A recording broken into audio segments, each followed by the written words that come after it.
Welcome back, welcome back, welcome back, welcome back to the Tino and Cash show. You know what I'm saying? I'm your boy, OG Cash, and that's my boy over there, Tino, man. What's going on, my brother? Hey man, I ain't got no complaints, bro. I'm just chilling, man. Having a great time, man. You know what I'm saying? It's still daytime outside. This is the perfect time of the year for me, man. You know what I'm saying? So let's get right into it. Let's roll, baby. I'm ready. Man, let's get right into it, man. We doing things a little different this evening, man, because we talking about all these hot topics, everything that's going on right now in hip hop, man. It's kind of spicy out there, man. I don't know what's going on, man. What's going on with these boys, man? I don't know, man. It's the industry has been cracking right now, so I know we're a little late on these We're gonna run through some subjects, and I know we might be a little late, but we still want to touch bases on them. So the first thing I want to touch is that we ain't talked about is the T.I. and 50 Cent drama that's going on. I wanted to know how you felt about that because apparently there's been some jabbing going on here and there, but I think once the songs finally came out, T.I. said something to the effect that he wanted to defend his wife. You know what I'm saying? Like every time I look up, you got my wife pitch on your page, and he went off, he went in, you know what I'm saying? So I wanted to get your opinion on that do you think that was the right thing to do as far as, not necessarily the right thing to do, let me rephrase that. Do you think that, that's what a man's supposed to do is step in and defend his wife at all costs, even at the fun of a prank or something like that? Yeah, man, because when I feel like once you married, man, like you like family. You know what I'm saying? We going to sleep together, we waking up together, we taking showers, we going on trips, we paying bills, we doing all this. We done built this kind of relationship that you probably don't even have with your parents. Because when you be with your wife, you spend more time with them than when you didn't spend with your whole family. So yeah, man, I get him. You know what I'm saying? Feeling some kind of way because he brought his wife in there because he, 50. I mean, T.I. was just talking about, hey, let's me and you go to battle. Let's me and you go back and forth. And T.I., and that boy 50 went left field and just brought the man wife all in there. You know what I'm saying? And I want to say, even for her, man, like outside of the funny shit and all that, she got to be very strong for everybody to be, coming at her like that. You know what I'm saying? She just living her life. Right. She catching strays left and right. You know what I'm saying? But, it's a part of the business. But, we still humans at the end of the day. You know what I'm saying? So with 50, man, 50 be wildin', man. I agree, 50 man. Be wildin', man. I agree. I think that he did the right thing, man. Sometimes you gotta step out there on that battlefield, and if anything come to your household where you gotta defend it, I don't care if it's music, streets, neighbors, whatever the case, you gotta defend your family. So at the end of the day, I also agree that he did the right thing. And then once they got the kids involved, the money and all these boys, man, them boys is dropping hits, man, and it's gonna be hard for him to recover, if he continued to try to poke at them because it's so strong over there. You know what I mean? So, like T.I. said on the song, you got the right one. You know what I'm saying? So at the end of the day, he might have found somebody who, Jadakiss didn't have the kids at the time to do it, and Fat Joe and Ja Rule, all that. But now these kids are grown too. And so now you got, people who gonna defend their home turf. And I don't care how big and bad you is. If you one person or you got a little team, but these people got, you got 20 people, but these people got 50, you may not, win that battle. You know what I'm saying? So I kind of think they did the right thing with that one, man. And so that leads right into my next question to you. So based on all that, based on 50 doing all the stuff he do, online, everybody know him as a major troll, all that shit. This is a real question. Do you think there's somebody that really genuinely love him? Because if you really look around, think about it, from family, spouses, kids, all that type of shit. Do you think there's somebody who genuinely love him outside of the money and outside of the fame? Because it's kind of like he don't have he don't have nothing to do.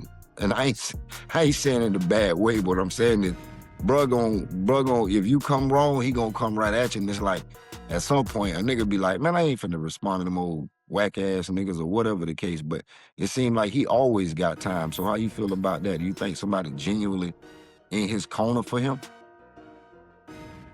Nah, I think he ain't really got no real friends and no real love out there. Unless in the background he know that, okay, this is a character that I'm gonna play and this is what I'm doing. You know what I'm saying? Even with that, like I mean, that's just me, because everybody different. You know what I'm saying? He don't care what his legacy look like. You know what I'm saying? At the end of the day, because to me, as an older, you know what I'm saying, dude, now it's a whole bunch of goofy shit. You know what I'm saying? Because you got opportunity. Just like, because like on one hand, 50 be doing that, but then on the other hand, he got the thing going in Shreveport, and you like, dang, man, that's good. He finna get people jobs, man. He finna help people out there. He go doing some crazy stuff. So you like, man, this man crazy, man. I don't know what to think about him. But I don't think that he, if it's real, I definitely don't think he got nobody that's next to him that he respects and he love, you know what I'm saying? And be like, bro, come on, man. Chill out. Especially when you jumping on the man's wife, man. Like, bro, this man be violent, boy. Yeah, you don't give a flying fuck, man. That's part of me respect him for that, because he don't give a fuck, but part of me be like, man, how far is too far? So to move right on real quick, let me ask you this. On more internet news, what you think about your man's Tiger Woods, man, flipping the damn vehicle, and then, you know what I'm saying, they arresting him for that? Like, have you thought about that? Do you think there's anything going on with old Tiger Woods, man?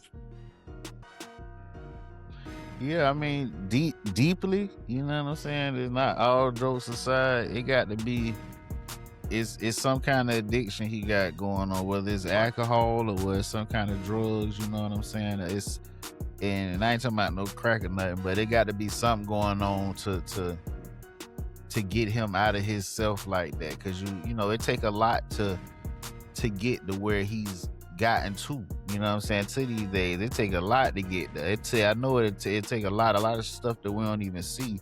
You know what I'm saying? And sometimes that pressure in the background be hitting this way and hitting that way. You trying to release this way or release that way. Yep. Or either it could be addiction or something. You know what I'm saying? I don't know.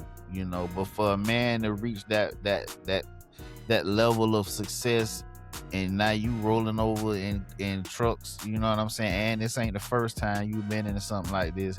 It got to be something personal, man, that he got going on.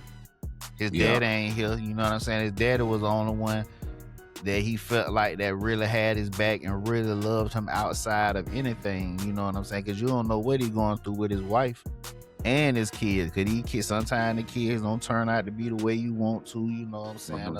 In certain way. You ain't no telling what that man going through, man. Right. You know telling. He probably want to be black again, but it's certain stuff that he done got so deep.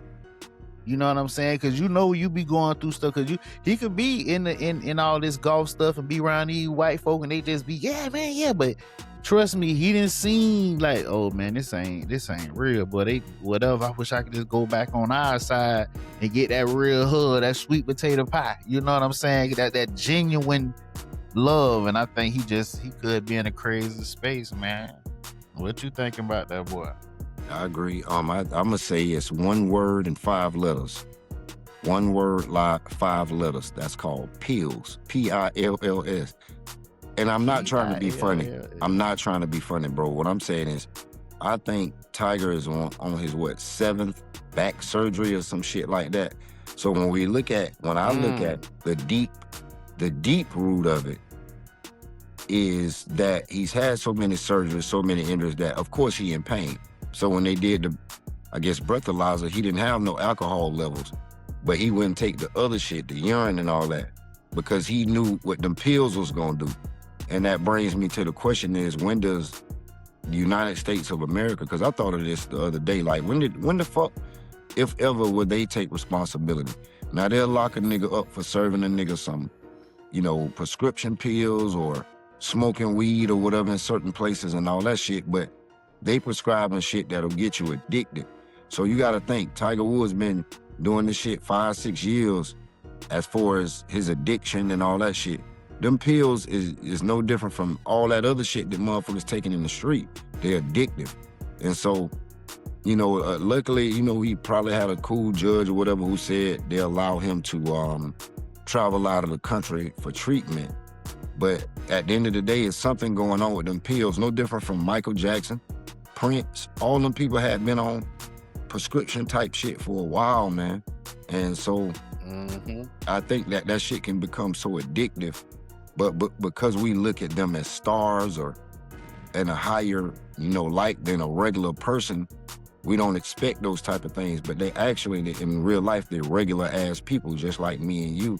They just so happen to have a fucking job that that we don't have, that pays more than what we do. You know what I mean? As the regular person. And so I really, it's hard for me to fault Tiger. You know, I've heard people say, if he would have never got with that white woman and all that shit, he should have married inside his race. All that might be true. That's everybody's personal opinion. I ain't here to refute that, whatever you want to do. But my thing is, I think my personal opinion is them fucking drugs that they giving him. And then he a superstar, so he probably getting shit way better than we getting, milligram wise and shit like that. So the shit he getting, boy, that nigga probably getting so motherfucking high. Nigga, you rather smoke a J than do the shit he doing, cause that shit gonna turn you out too. So that's kind of how I feel about it. I think that we as Americans and the world we live in, we put so much on our stars to where when they do something, it becomes a highlighted situation. Whereas, you know, it's another motherfucker, the same week Tiger did it, it's a motherfucker out there who turned their car over too. And they wasn't drinking and they was on prescription, but you'll never hear about it because it's just regular news. That motherfucker gonna go get a ticket, go to jail or whatever the case, but you'll never hear of it, if that makes sense, on the news. Right. And so I really think that, you know, I'm not saying it's unfair. What I'm saying is sometimes we have to look into the deeper root of shit and say, damn, man, you know, the nigga wasn't drunk or nothing like that. So if he was on them pills, he been on them bitches a long time, man. So if he on them pills, let's say for instance 3 years and now it's year 6, that shit might, them pills he was taking in 3 might not be doing shit. Doc, I need something stronger. You feel what I'm saying? And now you go from a 300 milligram to 600. Now you up to 1,000 per pill. And you taking 2 or 3 of them motherfuckers, man. Tiger was high as hell, man. That's how I look at it. That motherfucker was high, man. So, but yeah, I say, you know, with that being said, I think it's a lot of sports dudes out there like that, whether it's golf, whether it's basketball, NFL, you just don't never hear about it, man. So at the end of the day, you know, I don't think that's going to be nothing that changes with that until maybe somebody speak out, kind of like they did with the, it wasn't the brain aneurysm. I forget the name of it, but in NFL football, when they started taking pictures of the brain, the NFL tried to deny it. But once the doctor stepped in and told them, hey, this is real, these players are killing themselves, like Junior Seau and a couple others, man, you know, sometimes you have to step back and take a look and see if that shit is real or not. You know what I mean? Because NFL denied that. That shit ain't got nothing to do. I cannot think of it. It wasn't PTSD. I just can't think of the name of it right now. But sometimes, man, you know, big business, $1 million, $1 billion leagues like that don't want to take responsibility when they do so. With that being said, man, do you got anything else on that one? Nah, we can move on to the next. Well, check this out. Let's take a quick break real quick and pay a couple of bills on our shit, man, and then let's come back in about, 3 or 4 minutes, man. For sure. We'll be right back. Tino and Cash Show. You already know. Plenty cash in my pocket. Now check my resume. You know you bitches can't stop it. Now check my resume. I pull that pistol out my pocket. Now check my resume. You won't bet nothing, I won't pop it. Now check my resume. Plenty cash in my pocket. Now check my resume. You know you bitches can't stop it. Now check my resume. I buy just what the fuck I want. Now check my resume. I do that shit you make them want. AKA now check my resume. Yo, what's up, man? We back with the Tino and Cash Show. You feel what I'm saying? I'm Tino. That's my bro Cash. And we're gonna just dive right back into it, man. So before we left off, we talking about hip hop news. Oh, let me get this shit out of here. Sorry about that. We talking about hip hop news. So real quick, we're gonna jump right into it. So of course, everybody talking about your boy Gucci Mane. You know, one of the realest niggas in it. You already know, you know what I'm saying? That nigga there has been doing it for years. And, you know, apparently his protege, his nigga POOH SHIESTY, robbed him and made him sign a contract, you know, so he can get up out of it. So, you know, I'm just gonna let you have it first before I dive in, because I got a lot of thoughts on that. And we're gonna ping pong on it, because I got some little sub conversations I want to refer to that too of our podcast. So what you think of the whole Gucci Mane, POOH SHIESTY thing, man? Man, I think it's I don't know what went on in the background, like with the contract and all that there, but from what I can see with my two eyes, man, that boy POOH SHIESTY and them boys, man, they off. You know what I'm saying? Because it's a certain way to handle business. You know what I'm saying? When you're dealing in business, this ain't the streets. This ain't I gave you 2 bricks and I told you whatever. Like all this stuff is business, and you got to handle it business wise. You got to get them lawyers. You know what I'm saying? You do what you got to do. You know what I'm saying? I don't respect it. You know, I don't even like POOH SHIESTY. You know what I'm saying? And I mean, Gucci, you know what I'm saying? I'm ever have respect for Gucci, but I don't be on Gucci wave like that. I'm on something else right now, so. But, yeah, I don't agree with how them boys handle that. You know what I'm saying? I don't agree. Nope. Okay. So, I'm going to dive into this real quick. I ain't going to spend too much time on it, but when you play with fire, you can get burnt eventually. You know what I mean? So, it's been a history. They showed a video where Gucci years ago was saying he always liked Memphis niggas' music. They had a lingo, vibe, whatever. So he always gravitated to their music. So once he became a boss, that's what he was signing. But when you deal with that, man, when you deal with that type of stuff, always, I thought to myself, I say, maybe Gucci like them white folk and understand that the people he signed probably can possibly get their ass killed. And he probably got life insurance. He know how to do the business that where the average record label wasn't knowing how to do or thought about that type of shit. So, because I'm questioning why you signing these type of niggas, Forgiano, Blow, or whoever, Forgiano, POOH SHIESTY, Big Czar, Big Scar, should I say? It's quite a few people that's been under that umbrella that had a little success in the beginning, but nothing that, like, I don't know no artist that he's had over 5 years. Walker was there the longest, but that was probably because of his mama. Right. So, you know, again, I look at it as like, you know, it's the characters that you surrounding yourself around as well. You know, put out a female pop artist or put out a female R&B artist or something. Let them pop off and let that be a wave. It ain't always about, but that's a whole nother subject about when niggas go out of town, do they need protection type shit. So they sign niggas in different areas.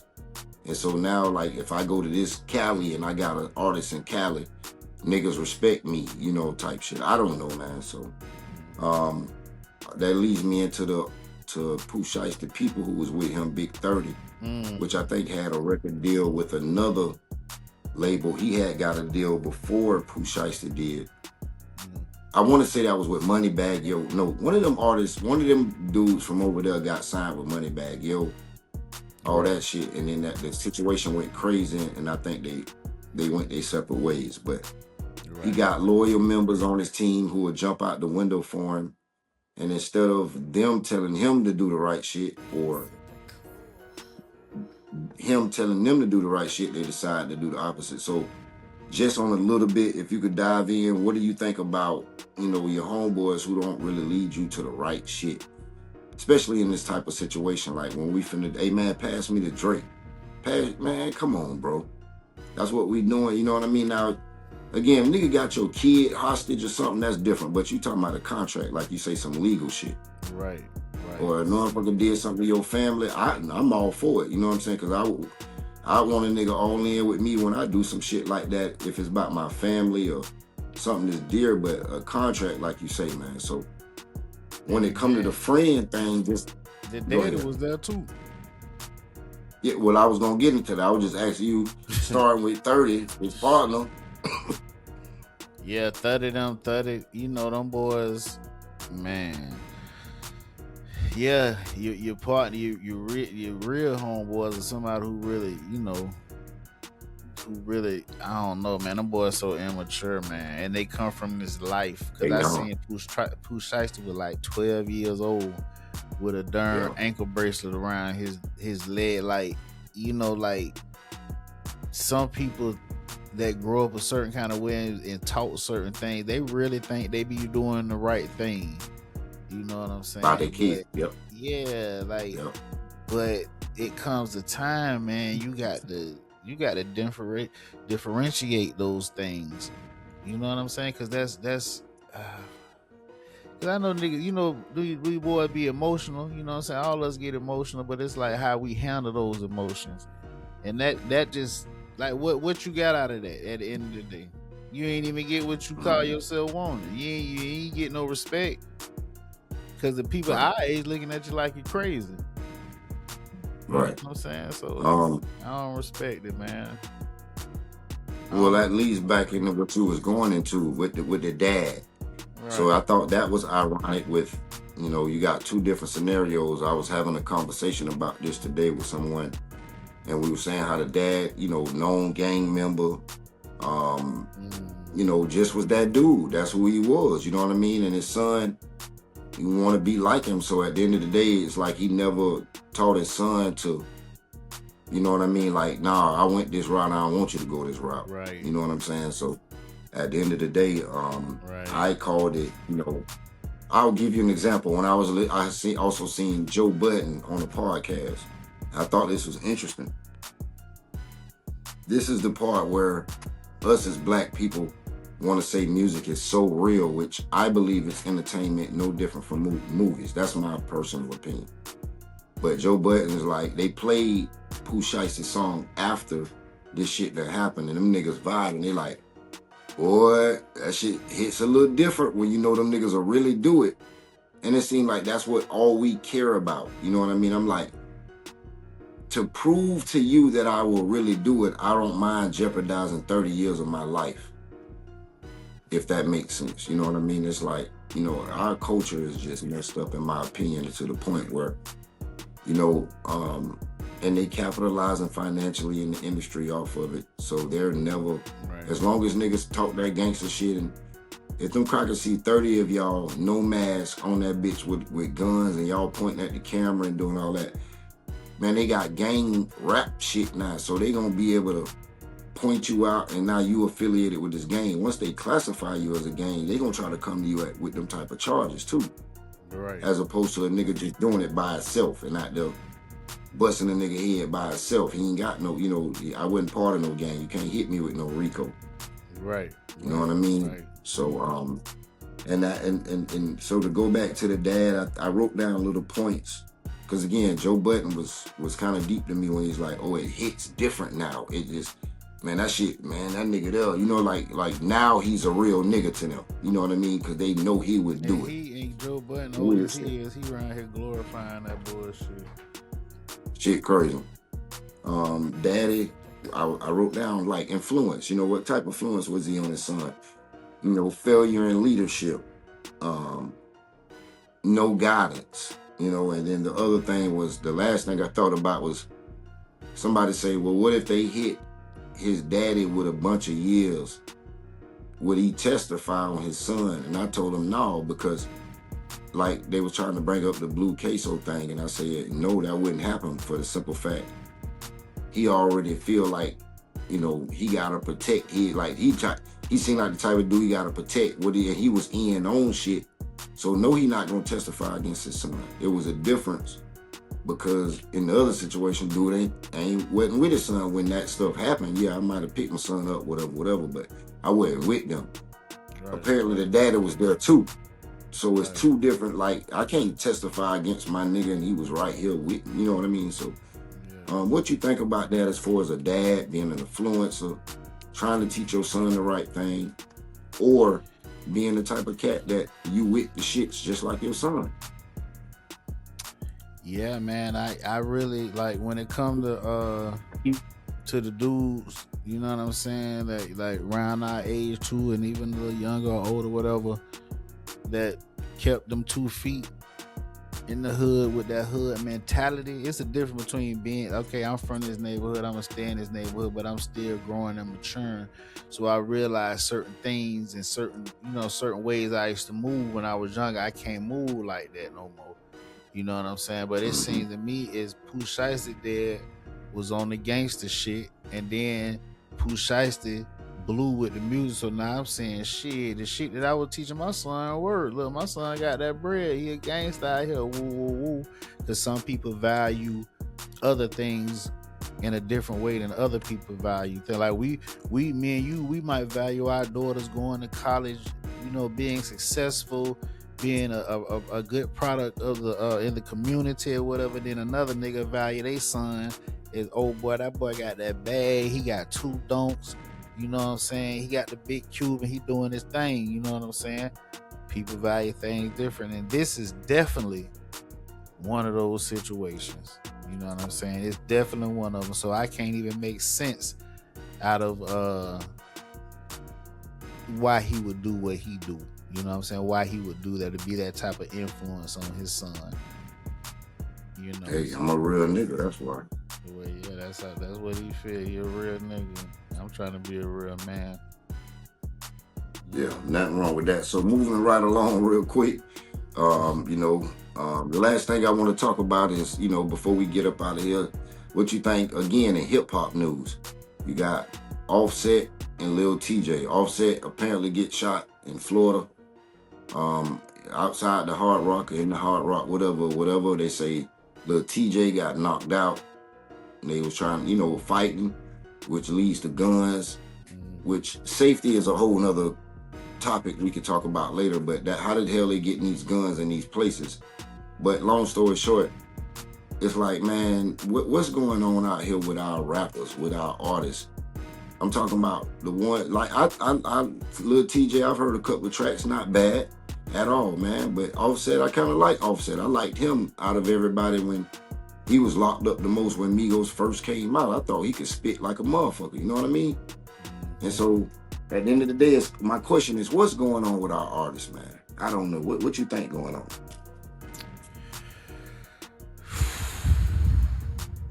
Somebody like Offset, I'm gonna get deep. I'm gonna get a little deep with Offset. Somebody like Offset, man, I feel like, man, some of these boys, their troubles hit different than others, because a lot of these boys came up unlike this.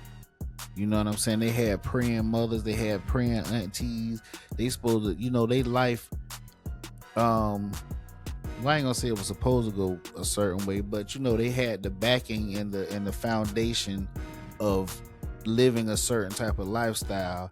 And so now they chose to live another lifestyle. So it's like non-stop. It's always something.